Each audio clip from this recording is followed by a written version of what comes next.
नमस्कार, मैं हूं संदीप चौधरी। आज सबसे बड़ा सवाल में हम बात करेंगे चीन की। एक पुरानी कहावत है, उल्टा चोर कोतवाल को डांटे, और यह चीन पर बिल्कुल फिट बैठती है।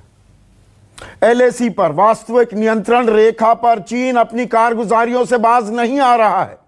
15-16 जून की दरमियानी रात को दखल देने की, घुसपैठ करने की कोशिश की, हमारे 20 सैनिकों की हत्या कर दी। वो जाबाज, वो बहादुर देश के लिए शहीद हो गए। तब से तनाव जारी है। दरअसल तनाव तो मई में ही शुरू हो गया था, लेकिन वो थमने का नाम नहीं ले रहा है, क्योंकि चीन अपनी विस्तारवादी नीतियों से पीछे हटने को तैयार नहीं है। और इसी क्रम में कुछ घटनाक्रम जुड़े। 29-30 अगस्त को चीन ने फिर दखलंदाजी करने की कोशिश की, लेकिन माकूल जवाब दिया गया। ब्लैक टॉप पर भारत ने कब्जा कर लिया, अपनी मौजूदगी दर्ज कराई। जो ऊंचाइयां हैं मोल्डो इलाके में, जो ऊंचाइयां हैं, जो पहाड़ियां हैं, अब उन पर भारत का वर्चस्व है। तो चीन को पेट में दर्द होने लगा, क्योंकि चीन की मूवमेंट, जो गैरिसन, जो सैनिक उन्होंने वहां पर तैनात कर रखे हैं मोल्डो में, वहां बातचीत भी चल रही है, वहां पर अब भारत निगरानी रख सकता है, क्योंकि पहाड़ियों पर अब भारत की जाबाज बहादुर सेनाएं वहां पर मौजूद हैं। इसलिए आरोप लगाए। फिर 1 सितंबर को एक और आरोप लगा दिया। लेकिन पोल खुलती जा रही है अब चीन की। चीन का जो ये प्रोपेगेंडा है, इसकी पोल खोल लगातार होती जा रही है। रूस में दोनों देशों के रक्षा मंत्री, भारत के रक्षा मंत्री राजनाथ सिंह और चीन के रक्षा मंत्री के बीच बातचीत भी हुई। 2 टूक चीन को बता दिया गया, हम शांति रखना चाहते हैं, लेकिन दखलंदाजी हम बर्दाश्त नहीं करेंगे, हम जवाब देने में भी सक्षम हैं। तो लगा कि कुछ बात भेजे में घुसेगी चीन के। लेकिन कल रात एक अजीबोगरीब वाकया हुआ। कल रात को Pakistan people's liberation army, PLA जो है, जो चीनी सेना है बेसिकली, उसके हवाले से चीन का एक तथाकथित अखबार है। मैं तथाकथित अखबार क्यों कह रहा हूं, वो दरअसल सरकारी अखबार है। वो चीन सरकार का, कम्युनिस्ट पार्टी ऑफ चाइना का मुखपत्र है। ग्लोबल टाइम्स ने खबर डाली कि भारत ने फायरिंग की है। भारत ने ना सिर्फ फायरिंग की है, बैंगोंग हुनान एक इलाका है, वहां पर घुसपैठ की है भारत ने। और फिर चीनी अधिकारियों के हवाले से वेरी सीरियस, वेरी टेंस, न जाने कैसी कैसे शब्दों का इस्तेमाल करके बताया गया कि भारत आंखें तरेर रहा है। 45 साल बाद देखिए फायरिंग हुई है सीमा पर। और इसका कॉन्टेक्स्ट, इसका संदर्भ भी समझिए। यह कल रात की बात है। आज ही हमारे विदेश मंत्री एस जयशंकर रूस के लिए रवाना हुए हैं, और परसों यानी कि 10 तारीख को चीन के विदेश मंत्री वांग यी से उनकी मुलाकात भी होने वाली है। उससे पहले सीधे अपने मुखपत्र, अपने पिट्ठू के जरिए आरोप जड़ दिया कि भारत ने हवाई फायरिंग की है। आज दिन में भारतीय रक्षा मंत्रालय की तरफ से बयान आया और साफ शब्दों में कहा गया, वास्तविक नियंत्रण रेखा कोई पार नहीं की गई है। सेना ने किसी भी उकसावे वाला काम नहीं किया है, बल्कि चीनी सेना ने हवाई फायरिंग की, हमें उकसाने की कोशिश की। इसके बावजूद सेना ने जिम्मेदारी और सूझबूझ का परिचय दिया। हम शांति चाहते हैं, हम वहां पर तनाव घटाने के लिए प्रतिबद्ध हैं। यह भारत का जवाब था। तो यहां पर जहां तो यथास्थिति कायम करने की बात है, चीन ने दखलंदाजी की ना। अप्रैल की यथास्थिति बरकरार रखने के लिए, उसी पर लौटने के लिए बातचीत चल रही है ना, ब्रिगेडियर स्तर पर भी। तो चीन एक के बाद एक झूठा प्रचार भी कर रहा है। ऐसे में आज का सबसे बड़ा सवाल अब आया चीन पहाड़ के नीचे, और चीन बात भी करेगा, गोली भी चलाएगा। चर्चा में मेरे साथ बीजेपी के सांसद रह चुके हैं अरुणाचल प्रदेश से तापिर गाव। और तापिर गाव को मैंने खास न्योता क्यों दिया है, क्योंकि यह सिर्फ पूर्वी लद्दाख में यह बात नहीं हो रही है, अरुणाचल प्रदेश में भी 2 दिन पहले हमारे 5 युवकों को अगवा कर लिया गया है।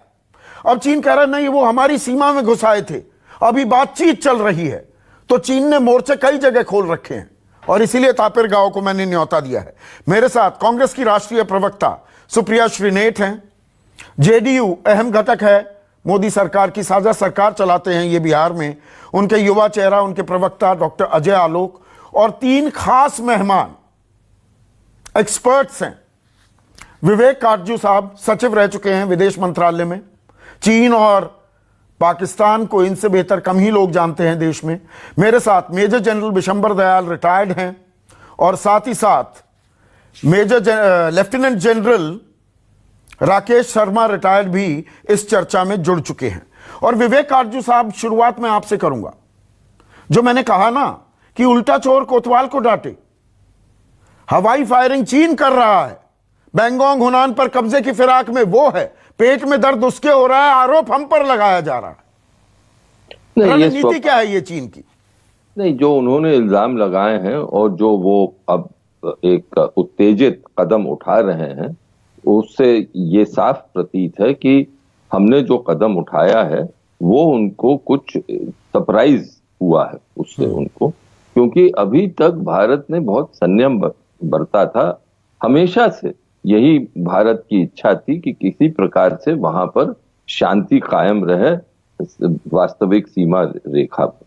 लेकिन आज के दिन भारत के पास और कोई विकल्प बचा नहीं। यही है कि अगर चीन आक्रामक रूप अपनाता है तो भारत को भी वो एक अपनाना पड़ेगा और चीन को ये साफ बताना पड़ेगा, सिग्नल करना पड़ेगा, और चीन के साथ ही नहीं विश्व को साथ सिग्नल करना पड़ेगा कि भारत अपने हितों की, अपनी भूमि की रक्षा करेगा।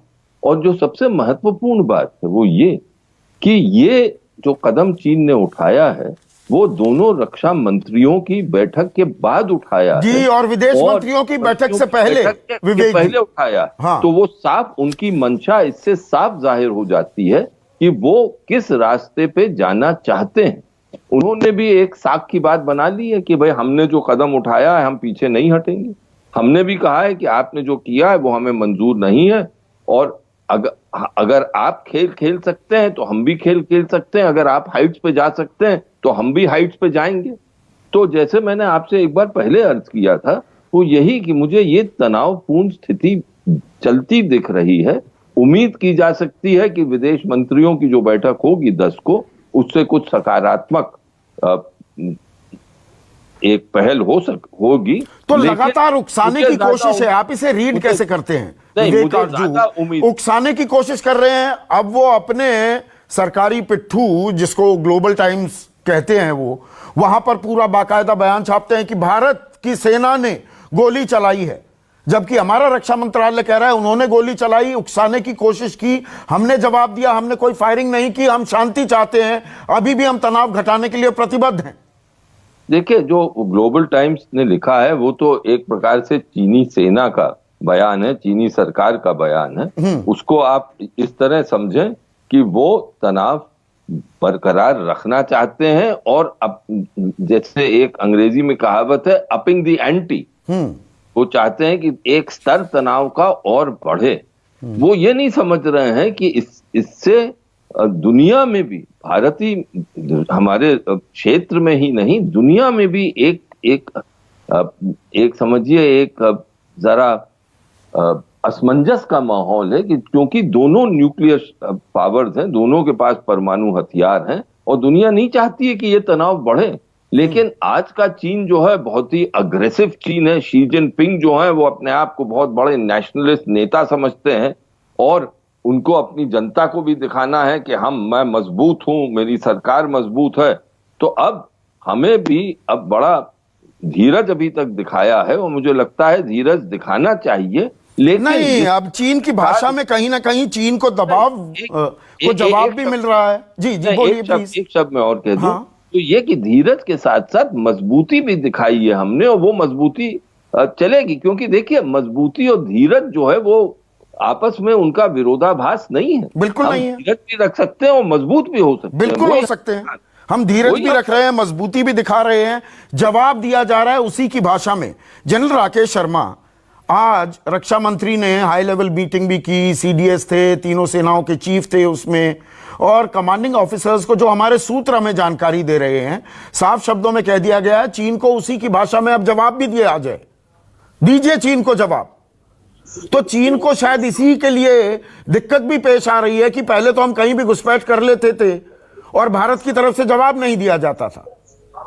किस तरह से आप एनालाइज करेंगे जनरल शर्मा?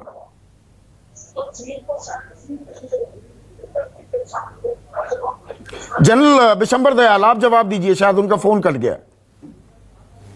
देखिए संदीप, चाइना चाहता है जैसे यथापूर्व स्थिति बनी रहे, चाइना बात भी करता रहे और चाइना धीरे धीरे एलएसी पर वो करता रहे जो वो चाहता है, धीरे धीरे अपनी पोजीशन को स्ट्रांग करता रहे, आगे बढ़ता रहे और दुनिया में भारत को एग्रेसर बदनाम करता रहे। ये चाइना की बहुत पुरानी स्ट्रेटजी है और वो चाहता है।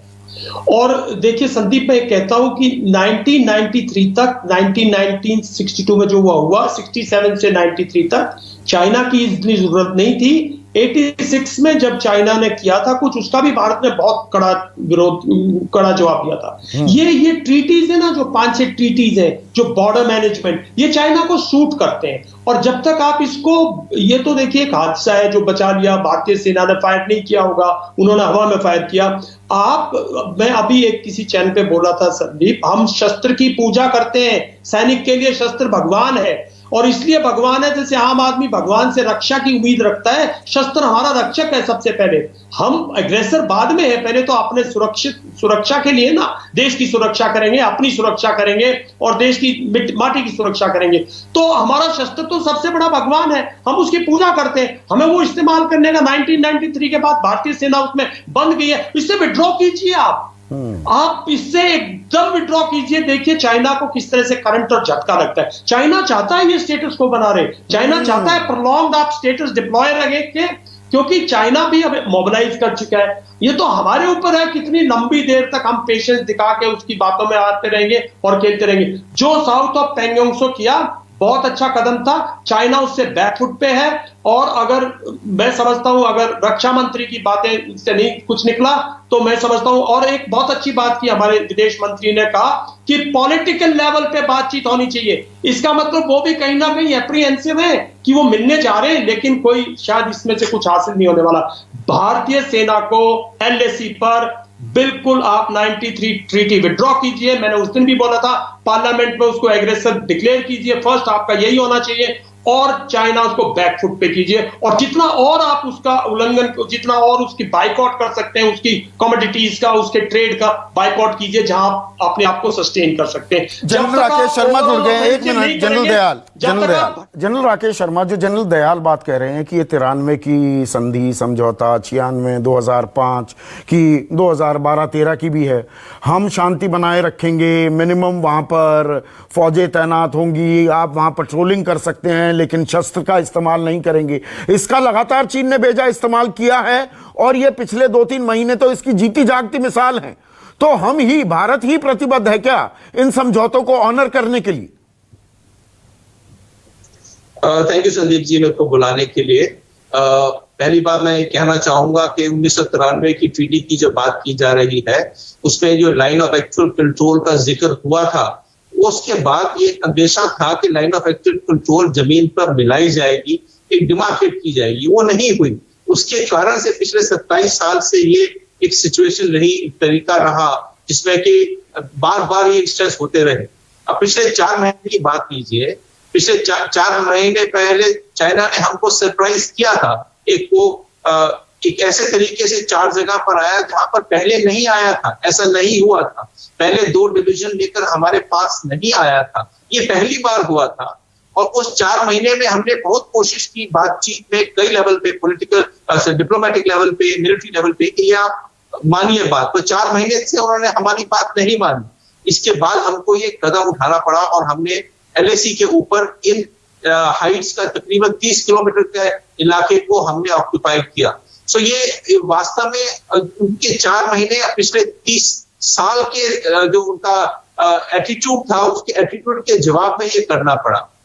अब इसके बाद में 2 बार ऐसे इंसिडेंट्स हुए हैं। एक बार चूमर में 4-5 दिन पहले वो गाड़ियां लेके चढ़ाए थे जो हमने रोका, और एक कल रात को जब उन्होंने एक हमारी पीक के पास फायरिंग करने की कोशिश की और फायरिंग करी और उसका हमारे आज मिनिस्ट्री ऑफ डिफेंस ने एक रिस्पॉन्स दिया है।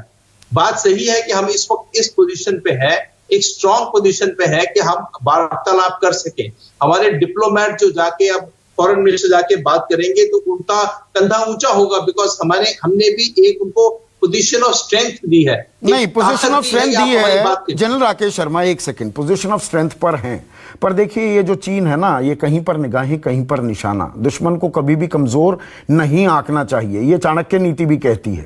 तापिर गाओ, अब लद्दाख में जवाब मिल रहा है चीन को, लेकिन वो मोर्चे कई जगह खोलता है। हिमाचल में भी खोल दिया है, उत्तराखंड में भी, सिक्किम में भी, वहां पर मिसाइलें भी तैनात कर दी हैं। और आपके गृही क्षेत्र से अरुणाचल से 5 बच्चे, 5 युवा अगवा भी कर लिए गए हैं।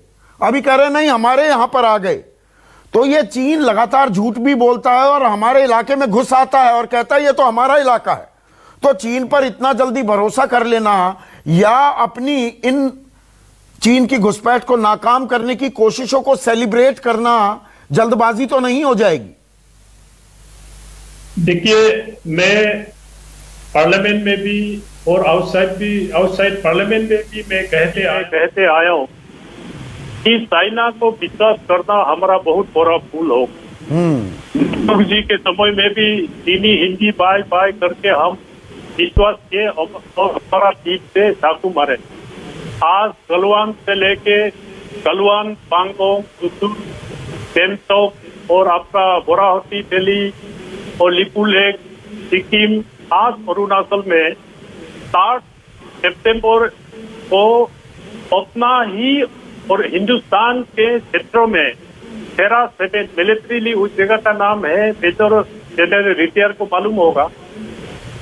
13-7 में हिंदुस्तान के ही टेरिटरी के अंदर पीएलए आके हमारा 5 युवकों को जो हंटिंग में, फिशिंग में और मेडिसिनल प्लांट कलेक्ट करने वाला लोगों को वो अपहरण करके लेके गए 7 सितंबर से। और आज हमारा यूनियन मिनिस्टर किरेन रिजिजू का माध्यम से ये कंफर्म हो गया कि वो उस बार पीएलए के साथ में है हमारा 5 युवक। तो इसलिए मैं ये कहना चाहूंगा कि डिप्लोमेटिकली हम लड़े या कुछ भी करें, लेकिन चाइना अपना औकात दिखाते रहते हैं। और आप देखिए अरुणाचल में तवांग में बहुत बड़ा जगह कब्जा हो गया 1986 में, और आज सुबनसिरी जिले हैं जहां 5 युवकों को एहसास होके लेके गए। आज कंफर्म हो गया कि वो पीएलए साथ में है।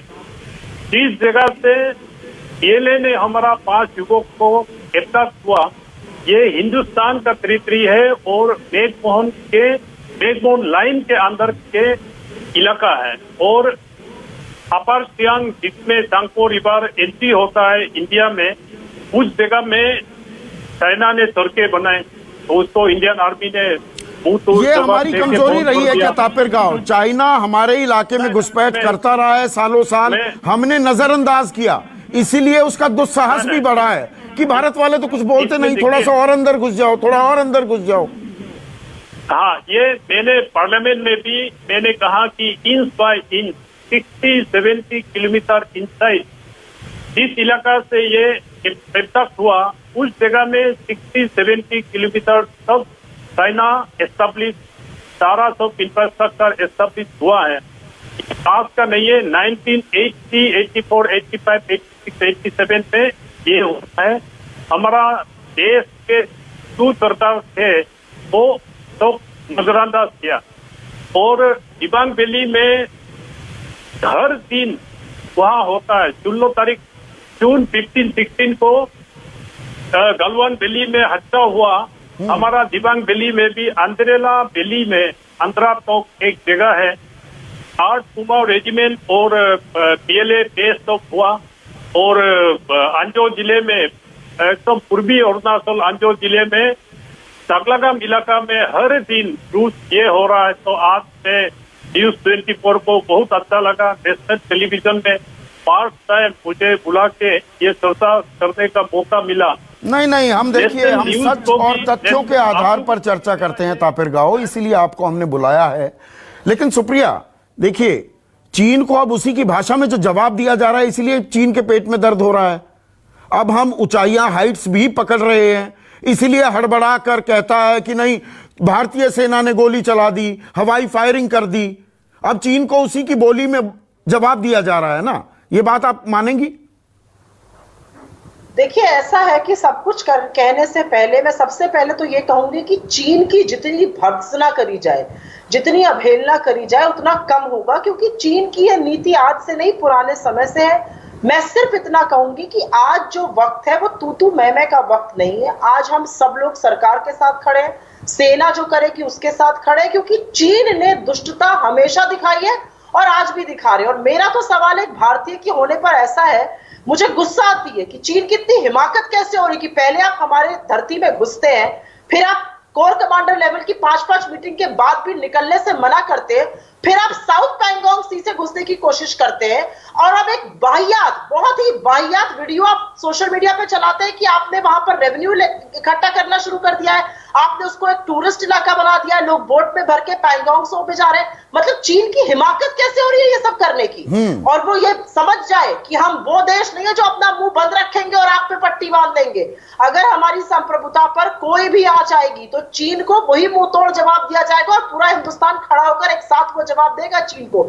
चीन शायद ये भूल गया है कि भारत ने 67 में चीन को सबक सिखाया हुआ है, और चीन का विदेश मंत्रालय, इतना झूठा विदेश मंत्रालय दुनिया में दूसरा नहीं होगा। पहले वो कहते हैं हमें नहीं पता 5 लोग कौन थे, हम तो अरुणाचल को अब मानते ही नहीं है भारत का हिस्सा। अब वो मानते हैं कि हाँ, वो 5 लोग उनके साथ, उनकी टेरिटरी में। मतलब किस तरह की बातें चीन कर रहा है, ये एक सभ्य समाज की बात कर सकता है चीन? चीन के साथ शायद हमसे डिप्लोमेटिकली, कूटनीति में गलती हुई है, ये मैं मानती हूं। पिछले 6 सालों में शायद और भी ज्यादा गलती हुई है। हमने उनको समझने में गलती करी, उनकी तरफ मित्रता का हाथ बढ़ाया, और बार बार चीन ने धोखा दिया। मुझे ऐसा लगता है कि आज जो भी सरकार में, उसको सोचने और समझने की जरूरत है कि कूटनीति की विफलता से हम घबराएंगे नहीं और चीन को सबक सिखाएंगे। चीन की हिम्मत कैसे होती है? हम एक शांति प्रिय देश है, लेकिन अगर हमारी टेरिटरी में कोई घुसेगा तो हम चुप थोड़ी बैठेंगे। नहीं, और ये शांति का भी ढिंढोरा हमें, देखिए, धीरज और मजबूती, 2 शब्दों का जो इस्तेमाल किया विवेक आरजू ने, सुप्रिया श्रीनेट, हम धीरज रखना भी जानते हैं, हम मजबूत भी हैं। बिल्कुल, ठेका सिर्फ हमने नहीं ले रखा है कि कोई घुसा रहेगा और हम जवाब नहीं देंगे। बिल्कुल, मैं आपसे 100% सहमत हूं। आप हमारी धरती पे घुसिएगा, आप LAC चेंज करने की कोशिश करिएगा, आप हमारी सेना के बारे में झूठ फैलाइएगा और कहिएगा कि हमने पहले फायरिंग करी और हम चुप रहेंगे। हम आपको ऐसा सबक सिखाएंगे कि आपको याद आ जाएगी अपनी नानी। चीन को यह समझना चाहिए, और चीन को यह भी समझना चाहिए कि आप निरंतर दुनिया में झूठ नहीं बोल सकते। आज आप, बहुत जल्दी ऐसा हो जाएगा कि आप दुनिया में अकेले खड़े हुए हैं। भारत एक ऐसा देश है जिसके साथ लोग खड़े होने को तैयार है, क्योंकि हम गांधी के वंशज हैं, हम महात्मा गांधी की औलाद हैं। हम ऐसे नहीं है कि आपको चुपचाप, हम सब्र भी जानते हैं, लेकिन हम बदला लेना भी जानते हैं। हमारी संप्रभुता पर अगर आपने आंच उठाई और 130 करोड़ लोगों की गिरेबान और उनकी इज्जत पे आपने हमला किया, तो आपको सबक सिखाया जाएगा। चीन को ये और इस भाषा में समझाना जरूरी है, वो दुबक कर घर बैठेगा। कम से कम राजनीतिक आम सहमति इसी तरह की बननी चाहिए। अजय आलोक मुस्कुरा भी रहे हैं, लेकिन अजय आलोक, मेरा सवाल ये है, देखिए, चीन को जवाब दिया जा रहा है, एक राजनीतिक सहमति भी अब बनती दिख रही है, जिस तरह से बड़ा आक्रामक बयान दिया है कांग्रेस की राष्ट्रीय प्रवक्ता ने।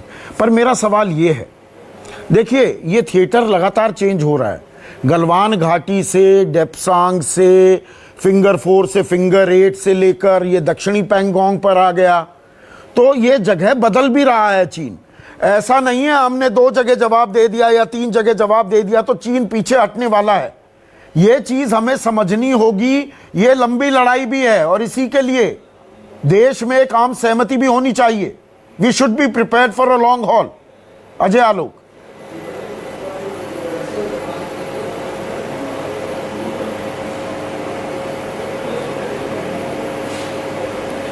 मैं बिल्कुल आपकी बात से सहमत हूं कि देश में एक आम सहमति बननी चाहिए, खासकर तब जब हमारा पड़ोसी नितायन थी लोमड़ी दिमाग का है। लेकिन लोमड़ी को हिम्मत कैसे आती है?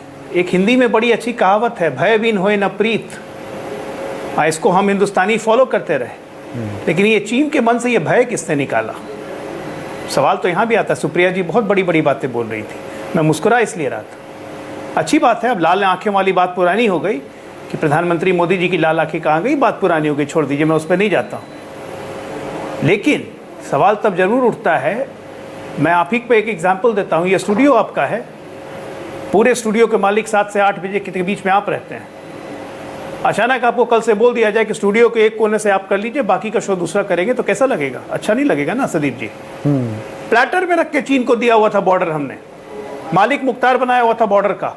आज तक बॉर्डर पे 2014 तक कभी झगड़ा नहीं हुआ 1987 के बाद, क्योंकि प्लेटर पे सजा के दे दिया था ना। 50-50 लाख रुपए चंदा लेते थे हम लोग पार्टी में। अरुणाचल में लड़ाई होती थी, चीनी राष्ट्रपति से कौन मिला था? कमजोरी है ये, मैं किसी नहीं, ये फिर वही राजनीतिक जो विद्वेष शुरू हो जाता है। हर बार कौन मिला शी जिनपिंग से? अब आज झूला किसने झुलाया, ये सवाल भी पूछे जाएंगे। अब तमाम नहीं एक मिनट, तमाम बातों को भूल जाए। एक मिनट सुप्रिया, एक मिनट, अभी स्क्रीन पर अभी 1 महीने पहले तक, 1 महीने पहले तक लाल लाल आंखों की बात होती थी। एक मिनट, बीच में मत बोलिए, 1 महीने पहले तक लाल लाल आंखों की बात होती थी, काले काले आंखों की बात होती थी, तो वो सभी बात भूल जाइए। मुझे खुशी इस बात की है कि कम से कम आज हम इस एक पेज पे आ गए कि चीन को उसकी औकात दिखाने का समय आ गया है। और सच्चाई मैंने पहले बोला था, भय बिन होए न प्रीत। दुश्मन को यह भय जरूर होना चाहिए कि सिर्फ आप नुकसान पहुंचाने की स्थिति में नहीं हो, हम भी नुकसान पहुंचा सकते हैं, चाहे वो आर्थिक मोर्चे पे हो, चाहे सामरिक मोर्चे पे हो, चाहे रणनीतिक मोर्चे पे हो। और जिस भाषा में सवाल पूछा जाए उसी भाषा में जवाब देना भी जरूरी है। आज हमारे साथ इतने लोग खड़े हैं, ये 6 साल की कूटनीतिक फेलियर है। आज तक कभी अमेरिका रूस एक प्लेटफॉर्म पे आए थे जो आज भारत के लिए आ गए हैं? खुलेआम अमेरिकन विदेश मंत्री बयान देते हैं कि चीन गलत कर रहा है, खुलेआम रशिया बयान देता है कि भारत सही है, हम हथियारों की आपूर्ति जारी रखेंगे। आज तक विश्व में कभी हो पाया? अभी भारत जैसे देश के लिए नहीं, सरलीकरण मत कीजिए। सफलता क्या मानेंगे आप? मेरे प्लेटफॉर्म पे 6 साल से हमारे कूटनीतिक संबंध और खराब हो गए।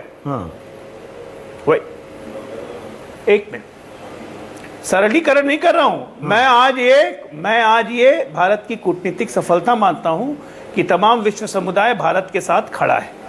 मैं भारत की इसके सामरिक और रणनीतिक सफलता मानता हूं कि आज चीन को और अपने सेना के हौसले की दाद देता हूं कि चीन को हमने उसकी भाषा में जवाब दिया। गोली का जवाब अब आपको मिठाई खिला के नहीं देंगे, गोली से ही मिलेगा। हमारे 1 मारोगे, आपके 10 मारेंगे। ये ठीक है, ये नीति सही है चीन के साथ। कूटनीति वो भी कर रहे हैं, मॉस्को में मिलने के लिए बेताब है, हम लोग भी मिल लेंगे। लेकिन अगर बॉर्डर पे गोली चलाएंगे तो गोली का जवाब गोली से ही मिलना चाहिए, इसमें कोई शक नहीं होना चाहिए। विवेक आर्जू साहब, जब ये हम पहले भी चर्चा कर चुके हैं, पर मैं फिर से आपसे एक कमेंट चाहूंगा। ये हम थोड़ा सरलीकरण कर देते हैं, पूरी दुनिया हमारे साथ है, सब हमारे साथ आ गए, चीन बिल्कुल अकेला पड़ गया। देखिए, जब हम ऐसी चर्चा करते हैं तो वो जो ग्लोबल टाइम्स भी प्रोपेगेंडा फैलाते हैं ना, उसी का हिस्सा हम भारत में बन जाते हैं। देखिए, इतना आसान नहीं है। हम चीन को जवाब दे रहे हैं, जो जवाब बहुत पहले देना चाहिए था, बड़ी अच्छी बात है, पर उसी में इन छोटी छोटी घुसपैठ में उनको दांत खट्टे कर देना, उसे हम बड़ी विक्ट्री मान लें तो यह भी जल्दबाजी होगी, यह भी राष्ट्रहित की बात नहीं होगी, यह भी पूरी हकीकत नहीं होगी, यह आधी हकीकत आधा फसाना हो जाएगा। देखिए, मैं आपके चैनल पे पहले कह चुका हूं, आज भी कहूं कि 1988 में हमने, मुझे 1 मिनट चाहिए जी, 1988 में राजीव गांधी प्रधानमंत्री थे, तब फैसला ये किया गया कि हम वास्तविक नियंत्रण रेखा को एक तो डिफाइन करने की कोशिश करेंगे, बॉर्डर की जो समस्याएं हैं उसको हम सुलझाने की कोशिश करेंगे, लेकिन वहां पर शांति बनाए रखेंगे और दोनों देश और एरियाज में और क्षेत्रों में, आर्थिक क्षेत्र है, वाणिज्य का क्षेत्र है, में सहयोग आगे बढ़ा। ये एक 1988 में फैसला किया गया और उसी का एक परिणाम हुआ कि क्योंकि हमें वास्तविक नियंत्रण रेखा पर शांति बनाए रखनी थी, इसलिए 93 में 96 में कुछ फैसले दोनों सरकारों ने किए। अब ये जो एक बुनियादी नीति बनी 1988 में, उसका अनुसरण सब सरकारों ने, उसके बाद कांग्रेस की आई और देवेगौड़ा साहब आए, गुजराल साहब आए, वाजपेयी जी आए, मनमोहन सिंह आए और मोदी जी ने भी उसी नीति को आगे बढ़ाया। लेकिन इसके साथ साथ ये भी देखा गया कि चीन ने बॉर्डर इशू को कोई ज्यादा महत्व नहीं दिया।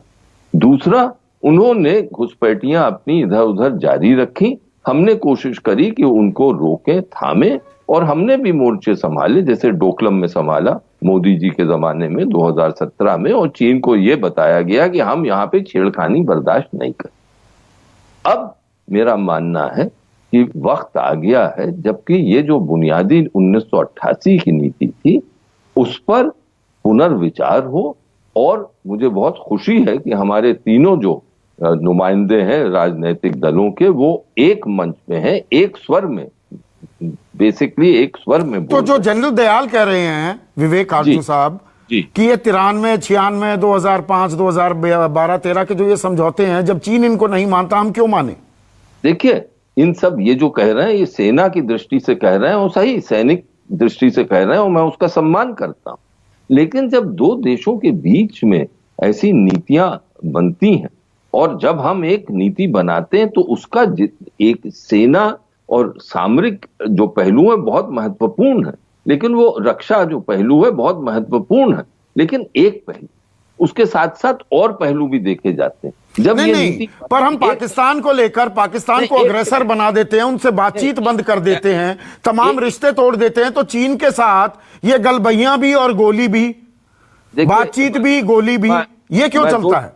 देखिए, दो चीजें मैं कहना चाहता हूं। एक तो पाकिस्तान चीन अलग, दूसरा चीज मैं कहना चाहता हूं कि दुनिया में अगर आप देखें जो अंतर्राष्ट्रीय संबंध होते हैं देशों के, उसमें कॉन्फ्लिक्ट भी चलता है और कोऑपरेशन भी चलता है। हाँ, अगर कॉन्फ्लिक्ट इतना ज्यादा हो जाता है, जैसे पाकिस्तान आतंकवाद फैलाता ही जा रहा है, तो कोऑपरेशन कम होता है। लेकिन ये दोस्तों में भी क्या विवाद नहीं होते? विवाद, बहुत बुनियादी विवाद हो जाते हैं। दो दोस्त हैं जिनके हित मिलते हैं, कई क्षेत्र में फिर वो नहीं मिलते हैं। तो आप वही बात कह रहे हैं जो देश के विदेश मंत्री ने भी कल एक कॉन्क्लेव में कहा कि state of border can't be delinked from the state of relationship.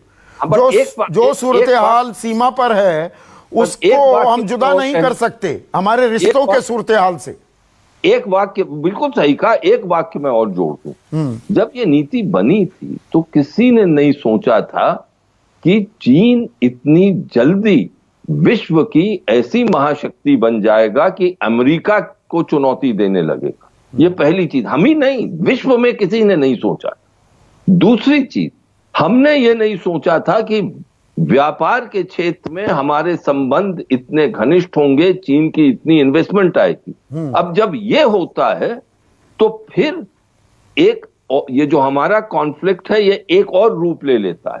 हम आज के दिन, जैसे छोटी सी मिसाल आपको देता हूं, हम आप आज के दिन कहते हैं कि हमारी फार्मा इंडस्ट्री जो है बहुत जबरदस्त, वो वाकई सही बात, लेकिन ये पूछिए कि एक्टिव फार्मास्यूटिकल इंग्रेडिएंट्स जो हैं, जो दवाइयों में जाते हैं, वो कितना प्रतिशत चीन से? 90% से ज्यादा चीन से आ रहा है। 70 मैंने सुना है 70%। नहीं सर, 90 से भी ऊपर है फिगर जो है। अगर तो चलिए, अगर वो है तो फिर चीन के हाथ में हमने एक हथियार दिया है या नहीं दिया है? तो अब हमें पूरी नीति को रिकैलिब्रेट करना पड़ेगा। मैं अब राजनीतिक सवाल, 1 मिनट, जनरल दयाल और जनरल शर्मा आपके पास आऊं उससे पहले अजय आलोक, 14 तारीख से संसद सत्र शुरू होगा। जो बात यहां बिशंबर दयाल कह रहे हैं, हम सीधे चीन को अग्रेसर, दुश्मन नंबर 1 के तौर पर सर्वसम्मति से संसद में प्रस्ताव क्यों ना पारित करें? यह चीन की कारगुजारियां कब तक झेले हम? ये देखिए, दोनों चीजें हो रही हैं, हम गोली भी चला रहे हैं या हम जवाब दे रहे हैं, पर बातचीत भी चल रही है और वो घुसपैठ किए जा रहा है। 23 जगह मोर्चे खोल रखे हैं।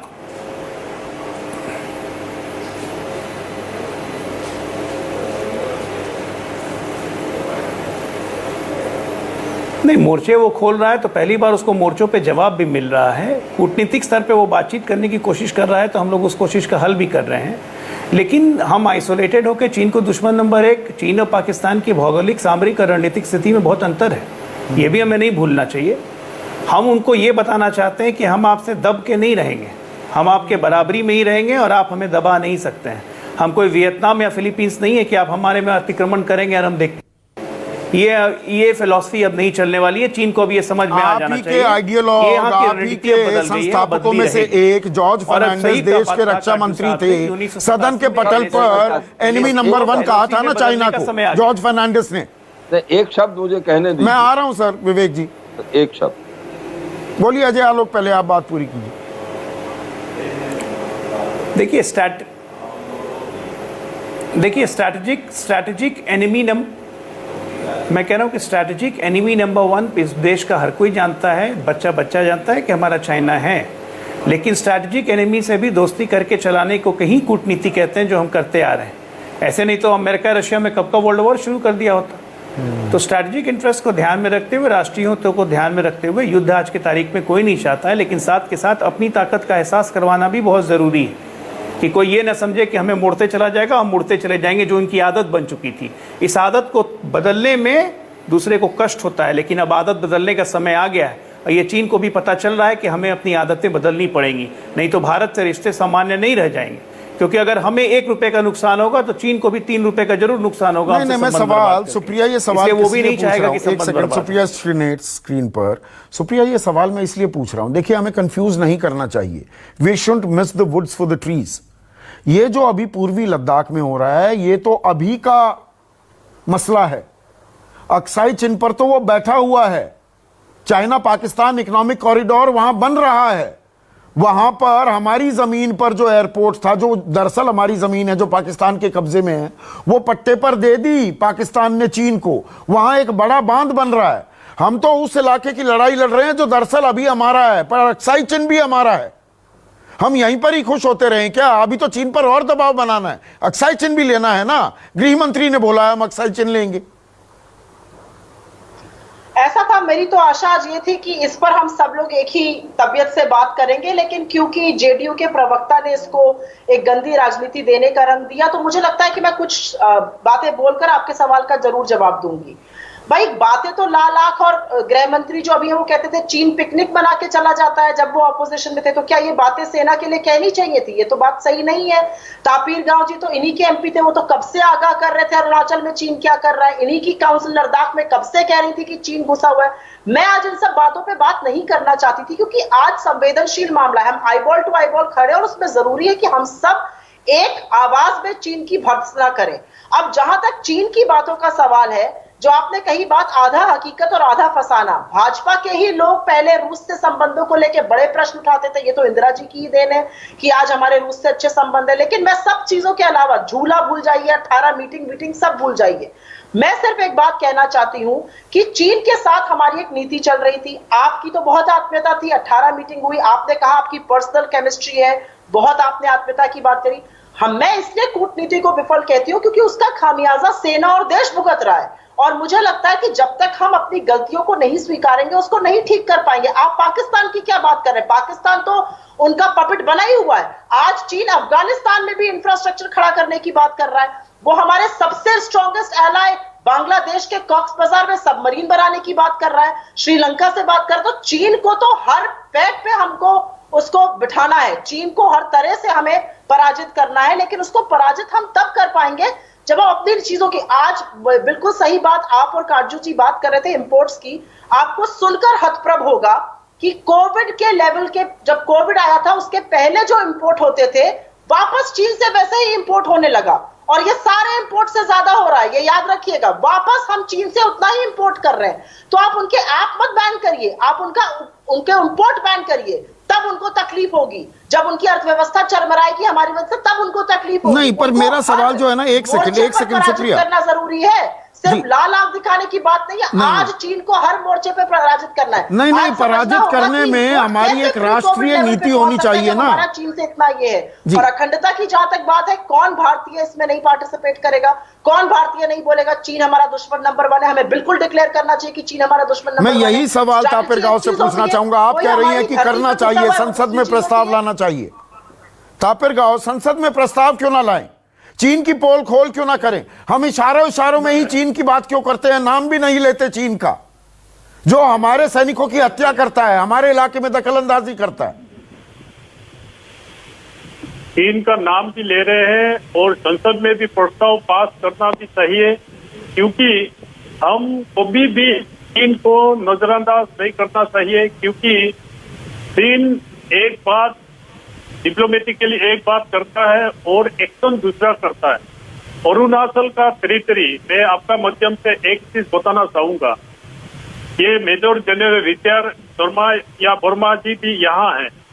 आज अरुणाचल प्रदेश में कोई LAC का शब्द तो नहीं आना चाहिए, क्योंकि Arunachal 1914 British India Henry McMahon and his holiness डोले लामा जी का रिप्रेजेंटेटिव से शिमला में 1914 में एग्रीमेंट हुआ और मैकमोहन लाइन ड्रॉ हुआ।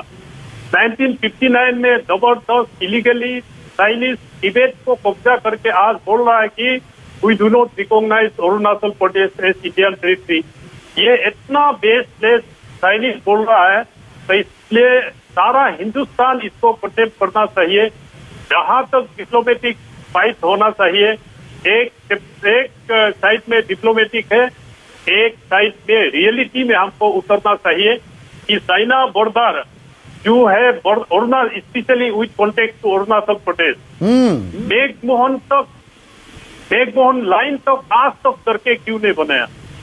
ये government of India with due regard to madam Supriya ji, ये गवर्नमेंट ऑफ इंडिया कांग्रेस का समय में एक ऐसा रॉन्ग पॉलिसी था जिसका वजह से आज हिंदुस्तान का आर्मी मैकमोहन लाइन तक जा नहीं पा रहा है कि मैकमोहन लाइन से लेके 200-300 किलोमीटर किलो तक बफर जोन रखना चाहिए, वहाँ सड़कें नहीं बनाना चाहिए, इंफ्रास्ट्रक्चर डेवलप नहीं करना चाहिए। आज इसके वजह से तो ये बिल्कुल सही कह रहे हैं, हमारी नीतियां ऐसी रही हैं। जनरल शर्मा और जनरल बिशंबर दयाल स्क्रीन पर देखिए, हमारी नीतियों का भी खामियाजा हमने उठाया है और उसमें अभी हम जाने की जरूरत नहीं। लेकिन मैं बिल्कुल आज के कॉन्टेक्स्ट की बात करूं, जनरल शर्मा, हमने ब्लैक टॉप ले लिया या दक्षिणी पैंगोंग में दांत खट्टे कर दिए हैं, ये इतनी जगह जो मोर्चा खोला हुआ है, पहला काम जो अभी चीन नहीं कर रहा है, मैं इसीलिए कह रहा हूं हम जल्दबाजी अभी ना करें सेलिब्रेशंस में। अप्रैल की यथास्थिति बरकरार हुई है क्या? असल सवाल तो अभी है, अक्साई चिन की बाद में बात करता हूं। अभी तो अप्रैल वाली स्थिति भी बरकरार नहीं हुई है, तो हमें ताली बजाने या चेस्ट थंपिंग करने की जरूरत नहीं है दरअसल अभी। आप सही बोल रहे हैं कि अप्रैल से मई और जून के महीने में जो 4 जगह पर चाइना ने बीच में आकर हमारा इलाके में इंक्लूड किया था, उसको पूरी तरह बहाल नहीं किया गया है। वो गलवान में वो लोग उस इलाके से पीछे हैं जहां पे वो पहले थे, और गोगरा और हॉट स्प्रिंग में भी थोड़ा पीछे है। हम भी तो पीछे है ना, वो पीछे गए, हमें भी पीछे आना पड़ा जहां पर हम थे। सुनिए, हाँ, नो सी गोगरा और हॉट स्प्रिंग में ऐसी बात नहीं है। नहीं, मैं गलवान की बात कर रहा हूं। में हम पीछे, हाँ, गलवान में हम 1 किलोमीटर पीछे, वो लोग 1 किलोमीटर पीछे। 30 डेज का 30 दिन का समय था, वो पूरा हो गया है। उसके बाद में हम आगे की पेट्रोलिंग की जारी रखेंगे। डेप्सांग में और पेगोंग में प्रॉब्लम है, अभी भी वो इंट्रूजन है और हमको आगे पेट्रोलिंग करने नहीं दिया जा रहा है। और इसी के विपरीत में हमने ये थोड़ी सी जो कार्रवाई की है, आपकी बात से हम सहमत हैं कि ये चाइना को आसानी से नहीं लिया जा सकता। चाइना एक स्ट्रॉन्ग एनिमी है, उसका हमारे और इलाके में भी, जैसे कि MP साहब ठीक बता रहे थे, अरुणाचल प्रदेश के ईस्ट कमेंग डिस्ट्रिक्ट में हमारी वीकनेसेस है, हमारी रोड्स वहां पे नहीं बनी अभी तक, परंतु इस वक्त फौज जहां तक हो सके बॉर्डर पर पहुंच चुकी है। हमने ये 4 महीने क्यों डिले किया ये ऑपरेशन जो भी किया है? इसलिए कि हमको तैयारी करनी थी ताकि कहीं और में से उत्तराखंड बॉर्डर पे या हिमाचल बॉर्डर पे या ईस्ट कमेंग में और सिक्किम में कहीं कुछ हो तो हम उसका रोक सके। सो एक प्लान के मुताबिक ये किया गया है। हमने कभी चाइना को लाइटली नहीं लिया है, हम जानते हैं चाइना की पावर क्या है, हम ये भी जानते हैं कि हमारी पावर क्या है। हमको अपने को भी पीछे गिराने की आवश्यकता नहीं है, हम जानते हैं कि हम बॉर्डर पे चाइना के साथ मुकाबला कर सकते हैं। कोई इलाके हैं जहां पे हम स्ट्रॉन्ग नहीं सर, देखिए, मुकाबला हम बिल्कुल कर सकते हैं। 1 minute general Sharma, general Dayal, मुकाबला हम बिल्कुल कर सकते हैं। और ये हम कहें कि नहीं हम पूरी तरह से प्रिपेयर्ड थे, देखिए मैं यहाँ पर जो बात होती है, फैक्ट होते हैं, वो सामने रखता हूं। Correct me if I am wrong, March में चीन ने जो LAC पर अपनी पूरी तैनाती कर दी थी, हम नहीं कर पाए थे, इसीलिए वो घुसपैठ करने में कामयाब हुए हैं। और इसीलिए मैं अभी ये सवाल पूछ रहा हूं, हम उनके दांत खट्टे कर रहे हैं, बिल्कुल अच्छी बात है, दाद देता हूं, सलाम करता हूं अपने बहादुर जवानों को, लेकिन अभी यथास्थिति बरकरार नहीं कर पाए हैं। अप्रैल वाली पहले स्थिति बरकरार करें, फिर तो अक्साई चीन की भी बात करनी है। यह इतना जल्दी मसला नहीं खत्म हो जाएगा। देखिए संदीप, इसमें कोई शक की बात नहीं है कि चाइना ने हमारे साथ जो विश्वासघात किया था, इसीलिए यथास्थिति नहीं बन पाई है।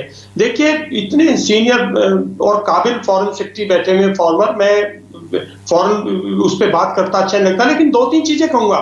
जब कोल्ड वॉर थी तो कभी अमेरिका ने सोवियत यूनियन को किसी भी प्लेटफॉर्म पर फॉरगिव नहीं किया, सोवियत यूनियन ने उसको नहीं किया।